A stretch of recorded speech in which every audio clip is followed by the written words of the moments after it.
ஆம்கோல் வந்து 7. நான் வந்து ஒருத்தவங்க சொல்லி நான் பழகிறது இல்லை, செல்ஃப் மேடுன்னு சொல்லுவோம் இல்லையா, அந்த மாதிரி பேசிக் கற்றுக்கிட்டு மற்றது எல்லாமே நானாக பார்த்து ட்ரை பண்ணி கற்றுக்கிட்டு தான் இந்த அளவுக்கு ஸ்டிச் பண்ணிகிட்ருக்கேன்.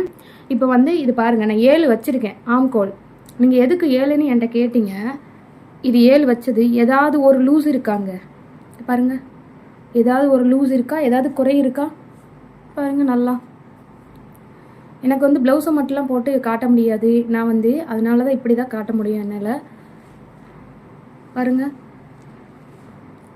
அதே மாதிரி 5 வச்சா எப்படி இருக்கும், 5.5 வச்சா எப்படி இருக்கும், 6 வச்சா எப்படி இருக்கும், 6.5 வச்சா எப்படி இருக்கும், 7 வச்சா எப்படி இருக்கும், 7.5 வச்சா எப்படி இருக்குங்கிற எல்லாத்துக்குமே என்கிட்ட ப்ரூஃப் எவிடன்ஸ் ட்ரெஸ் இருக்குது. நான் லாங் வீடியோவில் எல்லாத்தையும் போட்டு காமிக்கிறேன். இன்றைக்கி ரொம்ப முக்கியமான வேலை இருக்குது, நான் லாங் வீடியோவில் தெளிவாக சொல்கிறேன். பின்னாடி பாருங்கள், ஏதாவது லூஸ் இருக்குது. இது வந்து தையல் துணி. லாங் வீடியோ பார்க்கலாம். Tata, see you.